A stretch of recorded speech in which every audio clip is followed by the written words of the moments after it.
Assalamualaikum warahmatullahi wabarakatuh. Nama saya Muhammad Yasir Syakir bin Yahya dari kelas JIA 6A. Pada hari ini saya dan rakan-rakan perjuangan saya, Muhammad Amirul Mukminin bin Rosli, Muhammad Akmal bin Muhammad Farid dan juga Syamsul Amirul bin Syamsuddin akan membentangkan mengenai sejarah Melaka, satu pedoman daripada pengajian Malaysia. Pertama sekali sedikit pengenalan mengenai sejarah Melaka. Kerajaan Melayu Melaka diasaskan oleh para Meswara sekitar tahun 1400 Masihi. Pada tahun 1414 Masihi, para Meswara telah memeluk Islam dan menjadi Raja Iskandar Shah, dan zaman keagungan Empayar Melaka adalah di bawah pemerintahan Sultan Mansur Shah daripada tahun 1459 sehingga 1477, dan kejatuhannya adalah di bawah pemerintahan Sultan Mahmud Shah. Pengislaman para Meswara menyebabkan Islam tersebar dan aktiviti perdagangan meningkat. Seterusnya adalah senarai pemerintah yang hidup semasa Empayar Melayu Melaka. Pertama sekali Raja Iskandar Shah pada tahun 1400 sehingga 1414. Yang kedua Sultan Megat Iskandar Shah daripada 1414 hingga 1424. Sultan Muhammad Shah daripada 1424 sehingga 1444. Para Meswara Dewa Shah 1444 sehingga 1445. Sultan Muzaffar Shah 1445 sehingga 1459. Sultan Mansur Shah 1459 sehingga 1477. Sultan Alauddin Riayat Shah 1477 sehingga 1488. Dan Sultan Mahmud Shah 1488 sehingga 1511. Assalamualaikum. Nama saya Muhammad Amirul Mukminin bin Rosli. Nombor PDA saya 1910006.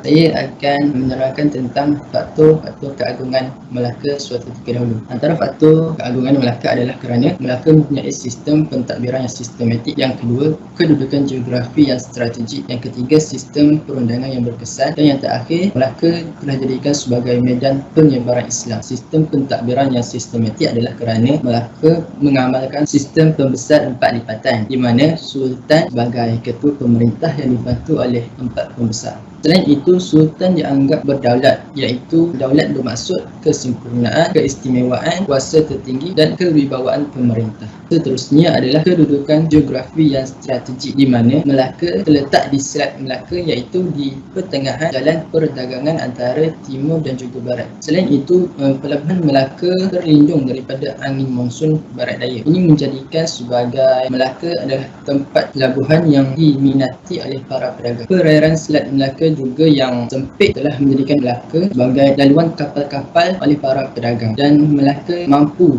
mengawal laluan tersebut. Seterusnya adalah sistem perundangan yang berkesan. Melaka telah mengubah Undang-Undang Laut Melaka yang mengandungi 24 pasal. Undang-undang ini mengandungi peraturan, tata tertib berniaga, sistem jual beli dan juga hukuman jenayah. Yang terakhir adalah Melaka sebagai medan penyebaran Islam. Ulama dan para pendakwah yang datang daripada Arab dan Pasai. Seterusnya, ulama dan pendakwah telah menjadi guru kepada Sultan, para pembesar dan juga rakyat Melaka pada waktu itu. Sultan Melaka iaitu Sultan Muzaffar Shah telah membina surau dan juga madrasah untuk rakyat baginda. Seterusnya, Kesultanan Melaka telah menerapkan konsep musyawarah dalam sistem pentadbiran Melaka. Hal ini menjadikan Melaka adalah satu negeri Islam yang cukup makmur pada suatu masa dahulu.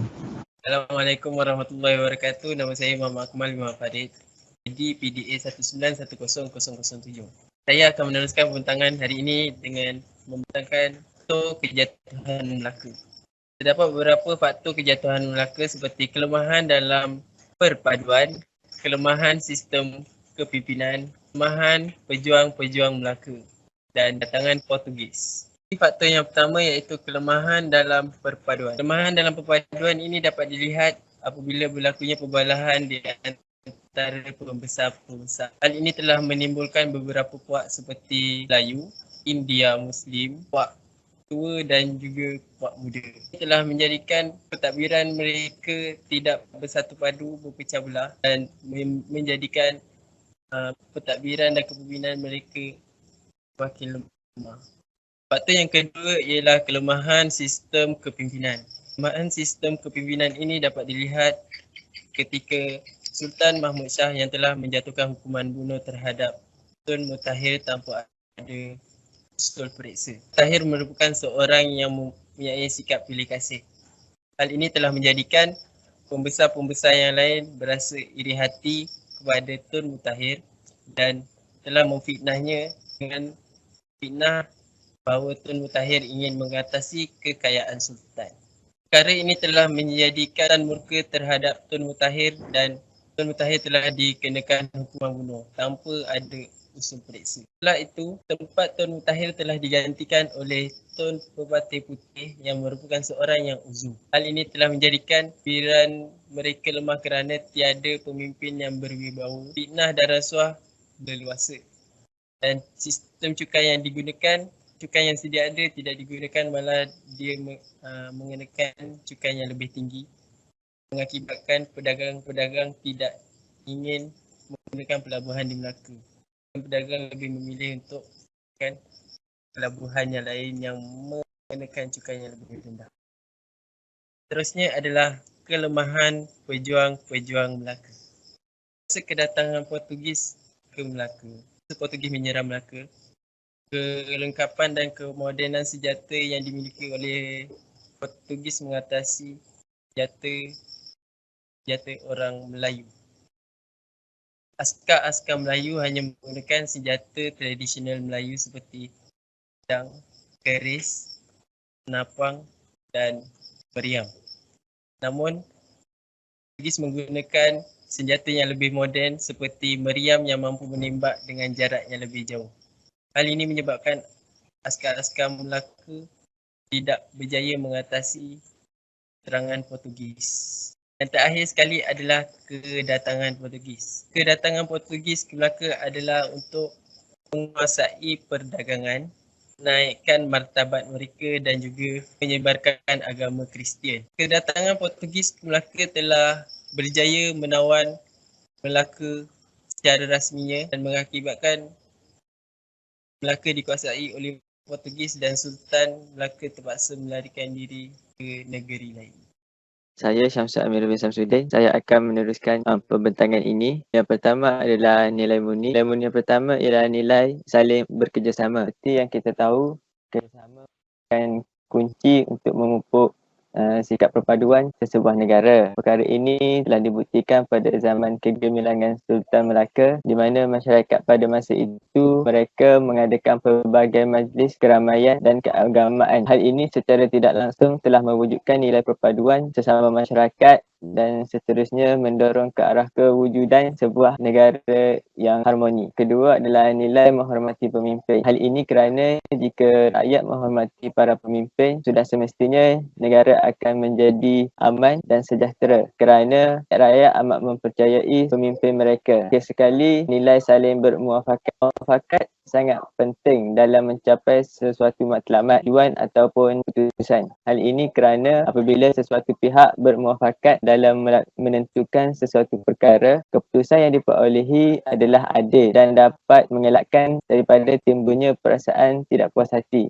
Kita mengambil contoh pada zaman Kesultanan Melaka, Sultan Mansur Shah sentiasa mengamalkan nilai bermuafakat bersama para pembesar mereka ketika ingin membuat sesuatu keputusan. Seterusnya, pengajaran. Kita mestilah memupuk sikap perpaduan antara satu sama lain kerana ianya sangat penting dalam menjaga keharmonian sesebuah negara. Kita juga haruslah mempunyai integriti yang tinggi dalam mentadbir negara. Sebagai contohnya, sebagai seorang pemimpin, kita tidak boleh memberi atau menerima rasuah kerana ianya salah di sisi undang-undang. Pada masa yang sama, kesedaran kepada bahaya menerima dan memberi rasuah ini perlu dipupuk dalam kalangan masyarakat. Seterusnya, ekonomi negara perlulah dibangunkan dengan bijak seperti membina institusi-institusi ekonomi sebagaimana pusat perdagangan yang dibina pada zaman Kesultanan Melayu Melaka. Sebagai kesimpulannya, Kerajaan Melayu Melaka telah terbina teguh selama 111 tahun yang diasaskan oleh para mismara sebelum ianya jatuh ke tangan Portugis. Kita juga tahu bahawa Kerajaan Kesultanan Melaka ini telah mencapai zaman kegemilangannya tersendiri dan juga zaman kejatuhan. Terdapat banyak nilai-nilai murni dan pengajaran yang boleh kita ambil untuk dijadikan sebagai iktibar kepada semua, terutamanya bagi generasi-generasi muda yang bakal memimpin negara pada masa akan datang agar dapat menjadi sebuah negara yang teguh dan sejahtera. Itu sahaja daripada kami. Terima kasih.